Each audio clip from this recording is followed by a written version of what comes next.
Assalamualaikum warahmatullahi wabarakatuh. Sahabat Abah yang dirahmati Allah, di video kali ini kita akan menyaksikan perdebatan intelektual yang menarik antara dua tokoh besar, yaitu Gus Yahya, Ketua Pengurus Besar Nahdlatul Ulama, PBNU, dan Kiai Imaduddin Al-Bantani.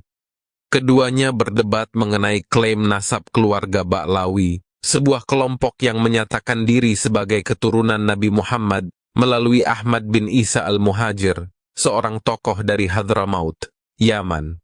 Sebagian kelompok di Indonesia meyakini bahwa keturunan Ba'lawi berasal langsung dari Nabi Muhammad. Namun, klaim ini telah lama memicu perdebatan karena tidak semua pihak menerima garis keturunan ini tanpa bukti yang kuat. Di sisi lain, ada pula masyarakat yang sangat menghormati dan menerima klaim ini, terutama karena keyakinan tradisi dan penghormatan terhadap ulama yang selama ini mengakui silsilah tersebut.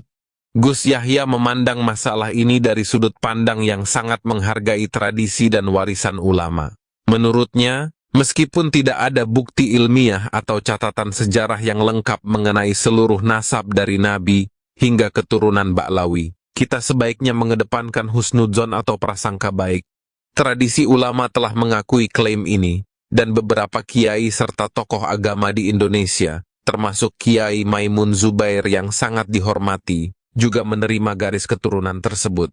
Menurut Gus Yahya, jika kita selalu menuntut bukti dalam setiap hal, maka tradisi yang sudah ada sejak lama ini bisa kehilangan makna. Beliau mengatakan bahwa tidak semua keturunan Nabi memiliki garis keturunan laki-laki yang tidak terputus. Beberapa keturunan juga ada yang melalui jalur perempuan, dan itu tidak mengurangi nilai dari keturunan kenabian tersebut.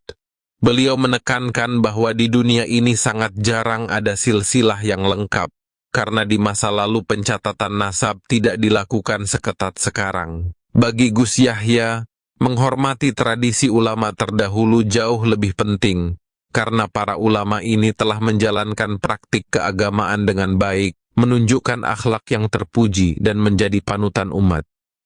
Nasab Ba'lawi, saya kira saya sudah sampaikan dengan tandas. Saya jujuk lagi, saya jujuk sampai ke pokoknya, saya jujuk ke ujungnya. Sebetulnya supaya ini enggak dikembang-kembangkan terus. Ya itu kan udah banyak lagi. Saya bilang, ini soalnya pokoknya itu ujungnya sudah lihat. Ujungnya itu soal husnudzon, itu satu. Karena namanya catatan itu sampai cari, tidak mungkin lengkap. Tidak mungkin coba. Sekarang ini aneh-aneh diskusinya ya. Bantah-bantahnya orang-orang itu, ada yang bilang kosongnya 700 tahun. Enggak ada catatan 700 tahun. Terus, enggak, ternyata setelah teliti, enggak ada catatan itu cuma 100 tahun. Terus ada lagi, wah cuma 50 tahun. Tapi tidak mungkin lengkap. Tidak mungkin bisa lengkap betul-betul urut, itu tidak mungkin. Pencatatan itu membutuhkan tradisi tersendiri, dan tradisi mencatat di lingkungan Islam itu tradisi baru. Apalagi di lingkungan orang Arab itu tidak bisa nyatat. Makanya juga disebut bangsa Umi itu kan tidak punya kebiasaan mencatat. Nah tapi kan ada riwayat oral dari mulut ke mulut itu ada. Nah sampai kalau mau ngurus itu sekalian nanti sampai ngurus nasabnya kan Nabi sampai ke Nabi Ibrahim, catatannya sebenarnya dari mana kan repot juga. Apalagi sampai Nabi Adam, nah, sudah repot. Jadi saya langsung jujuk ujungnya itu, satu ujungnya itu husnudzon. Semua ini husnudzon. Kita berhusnudzon saja, sudah. Itu yang pertama. Yang kedua saya sampaikan bahwa asal nubuwah itu bukan cuma silsilah nasab melalui jalur laki-laki itu. Dan sebetulnya silsilah nasab dari laki-laki itu juga tidak harus jadi pegangan. Wong mansus di Quran wa ma Muhammadun aba ahadin min rijalikum itu sudah jelas. Jadi tidak harus pegangan nasab laki-laki, tidak. Maka saya lebih milih ikut Sayyidina Kiai Maimun Zubair yang pegangannya pokoknya nutfah nubuwah. Dari laki-laki, dari perempuan sama saja, itu saja.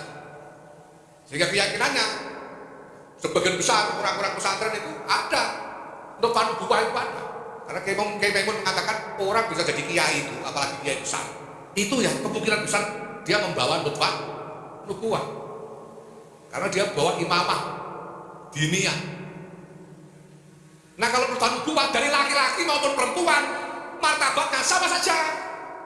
Kalau yang pegang nasab laki-laki harus dimuliakan, yang turun dari perempuan juga harus dimuliakan. Gitu. Ya.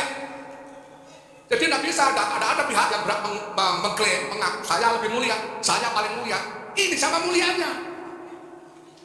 Saya hakul yakin Kiai Syafiq ini juga lahu nutfah, nubuwah, sama mulianya, walaupun nggak pakai nama Fa. Berbeda dengan Gus Yahya, Kiai Imaduddin Al-Bantani berpendapat bahwa prasangka baik saja tidak cukup dalam mengakui keturunan Nabi. Menurut Kiai Imad, sebagai umat Islam, kita perlu memiliki sikap kritis dalam menerima klaim-klaim yang menyangkut keturunan Nabi Muhammad. Kiai Imad menyatakan bahwa keyakinan pada tradisi tanpa bukti yang jelas dapat membuat umat mudah dipengaruhi, terutama oleh oknum yang mungkin menyalahgunakan gelar keturunan Nabi untuk kepentingan pribadi. Kiai Imaduddin menyampaikan bahwa ia telah meneliti secara mendalam silsilah Ba'lawi ini melalui kitab nasab kuno, manuskrip sejarah, serta data genetika. Salah satu poin penting yang ia temukan adalah bahwa garis keturunan Ba'lawi yang mengklaim sebagai keturunan Nabi Muhammad tidak memiliki bukti yang cukup kuat. Dalam penelitiannya, Kiai Imad menunjukkan bahwa silsilah Ba'lawi hingga Ahmad bin Isa hanya mulai tercatat ratusan tahun setelah wafatnya tokoh tersebut, dan terdapat banyak sekali celah serta perbedaan dalam manuskrip nasab yang ada. Ia juga menjelaskan bahwa dengan adanya teknologi DNA, sebenarnya bisa dilakukan tes genetik untuk mengidentifikasi apakah seseorang benar-benar memiliki hubungan keturunan dengan Nabi Muhammad atau tidak. Namun, hingga saat ini tidak ada bukti DNA yang menunjukkan bahwa keturunan Ba'lawi memiliki hubungan langsung dengan Nabi Muhammad. Menurutnya, kita seharusnya berpikir kritis dan tidak langsung percaya pada klaim nasab ini tanpa adanya bukti ilmiah yang mendukung. Dalam video ini, Kiai Imaduddin juga mengungkapkan bahwa tes DNA sudah banyak digunakan di negara-negara lain untuk membuktikan atau menolak klaim keturunan tertentu. Ia menyatakan bahwa jika benar-benar ada niat baik untuk membuktikan kebenaran, seharusnya pihak-pihak yang mengklaim nasab ini bersedia melakukan tes DNA sebagai langkah ilmiah untuk membuktikan klaim mereka. Menurut Kiai Imad, hal ini penting untuk mencegah manipulasi nasab yang digunakan untuk mencari popularitas, pengaruh, atau kehormatan. Di sisi lain, Gus Yahya memandang bahwa DNA bukan satu-satunya jalan untuk menentukan nasab. Menurutnya, ada aspek spiritual dan tradisi yang lebih penting dari sekedar pengujian ilmiah. Beliau menekankan bahwa seorang tokoh agama, terutama yang dianggap memiliki keturunan kenabian, harus dilihat dari perilaku dan akhlaknya yang baik, yang mencerminkan nilai-nilai Islam dan teladan Nabi Muhammad. Bagi Gus Yahya, DNA hanyalah salah satu metode yang tidak selalu relevan dalam konteks keyakinan dan tradisi. Dari perdebatan ini, kita dapat melihat dua pendekatan yang sangat berbeda. Gus Yahya Stakuf mewakili pendekatan tradisional yang lebih mengedepankan penghormatan terhadap ulama dan keyakinan terhadap silsilah yang diakui oleh tokoh-tokoh agama terdahulu. Beliau percaya bahwa prasangka baik kepada para ulama lebih penting daripada mencari bukti ilmiah yang mungkin tidak selalu mudah didapatkan. Sementara itu, Kiai Imaduddin Al-Bantani mewakili pendekatan yang lebih modern dan ilmiah. Beliau berpendapat bahwa dalam menerima klaim nasab, terutama klaim yang menyangkut keturunan Nabi, umat Islam perlu bersikap kritis dan mencari bukti yang konkret.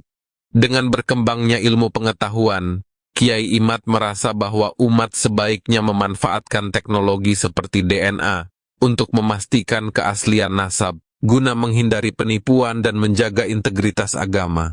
Berita itu bisa benar, bisa salah. Kalau berita itu bisa benar, bisa salah, bagaimana cara kita memverifikasinya? Ya, kita lihat data-datanya. Datanya sahih apa tidak? Datanya valid apa tidak? Apabila kita belum menelitinya, maka al-aslu fin nasabi as-sihhah.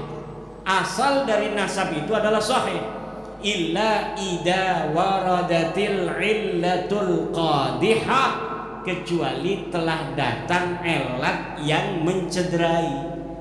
Nah, ini nasabnya Ba'lawi yang sedang kita bahas. itu sudah waradatil illah, sudah ada 4 ilat yang membatalkan dia. Satu, dari sisi ilmu nasab tidak dicatat oleh ahli nasab. Mereka mengaku keturunan nabinya dari Ahmad bin Isa. Ahmad bin Isa di dalam waktu hidupnya tidak ada namanya. Dalam silsilatil alawiyah tidak dicatat, tetapi di abad kelima dicatat. Nah, ketika di abad kelima ini dicatat, anaknya pun dicatat. Berapa anaknya? Anaknya 3 yang berketurunan. Yang pertama Muhammad, Ali, dan Husain. Tidak ada nama Ubaid, Ubaidillah, atau Abdullah. Sampai abad ke-6, ke-7, ke-8 tidak ada kitab nasab yang menyatakan yang namanya Sayyidina Ahmad bin Isa punya anak namanya Ubaid. Lalu Ba'lawi ini di abad 9, leluhurnya Habib-Habib ini namanya Ali bin Abu Bakar As-Sakran, bikin kitab nih kayak Kiai Alawi, bikin catatan. Saya keturunan Nabi, nama saya Ali bin Abu Bakar bin Muhammad Mauladawilah bin Ali Al-Ghayyur bin Ali Sahibud Darah bin Muhammad Faqih Muqaddam bin Ali bin Muhammad Sahib Mirbat bin Alwi bin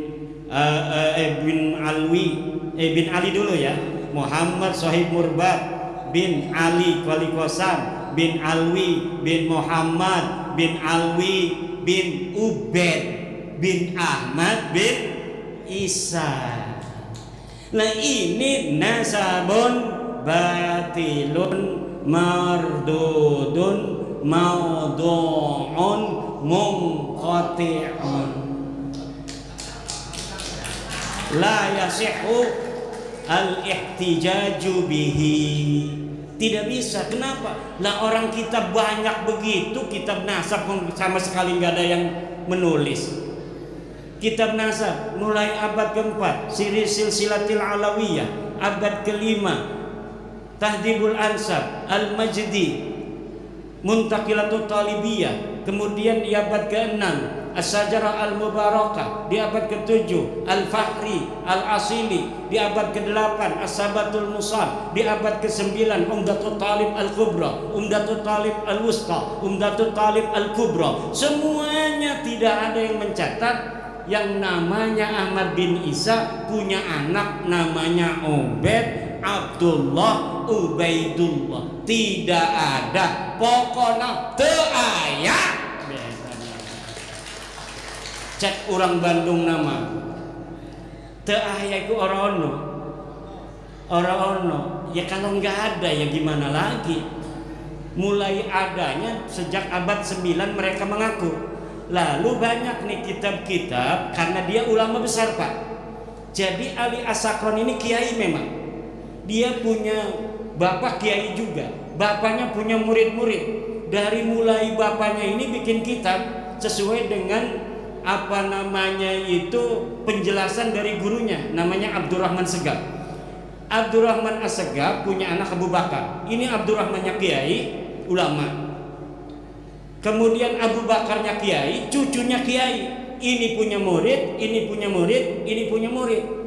Semuanya punya murid yang kemudian mempopulerkan nasab ini. Semuanya di abad ke-9.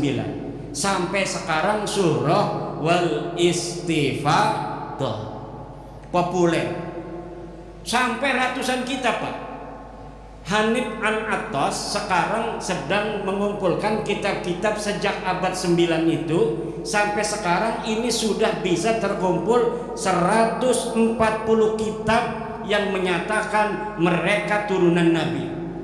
Kata saya, coba sini satu aja yang kitab nasab abad ke-8, diam aja. Abad 7 makin diam. Abad 6 mana? Makin diam. Abad 5 mana? Makin diam. Apalagi abad 4, abad di mana Ahmad bin Isa ini wafat. Ahmad bin Isa ini wafat 345 Hijriah. Sudah 1000 tahun lebih. Tapi 550 tahun sejak wafatnya baru ada orang ngaku-ngaku keturunannya. Kalau tadi misalnya saya mengaku Udayana, itu bisa diverifikasi di dalam setiap masa. Betul tidak yang namanya Airlangga itu turunan daripada Prabu Udayana? Betul tidak Ken Arok Singosari keturunan dari Airlangga? Betul tidak Prabu Hayam Wuruk keturunan dari Ken Arok? Itu semuanya ada datanya, Pak. Betul tidak kerajaan Demak keturunan Majapahit? Betul tidak kerajaan Cirebon keturunan Demak? Betul tidak kerajaan Banten turunan Demak? Itu diverifikasi. Kalau terbukti sah, berarti waktu di Denpasar di rumahnya Yai Suryadi ketika Tubagus Mogi mengatakan bahwa dia darah Bali, soheh. Perdebatan ini mengajarkan kepada kita semua tentang pentingnya berpikir kritis sekaligus menghargai tradisi. Bagi yang mengedepankan husnudzon kepada ulama, perdebatan ini bisa menjadi pelajaran tentang pentingnya mempertahankan tradisi yang baik. Sementara bagi mereka yang menuntut bukti ilmiah, ini adalah pengingat untuk tidak menerima klaim begitu saja tanpa dasar yang kuat. Semoga dengan video ini, kita semua dapat lebih bijak dalam menghadapi persoalan yang menyangkut agama dan keyakinan. Demikian teman-teman sekalian, semoga pembahasan ini bermanfaat dan dapat menambah wawasan kita dalam menyikapi persoalan yang cukup sensitif ini. Jika teman-teman merasa video ini bermanfaat, jangan lupa untuk like, share, dan subscribe untuk mendukung Abah Channel agar terus menghadirkan konten-konten yang bermanfaat bagi kita semua. Wassalamualaikum warahmatullahi wabarakatuh.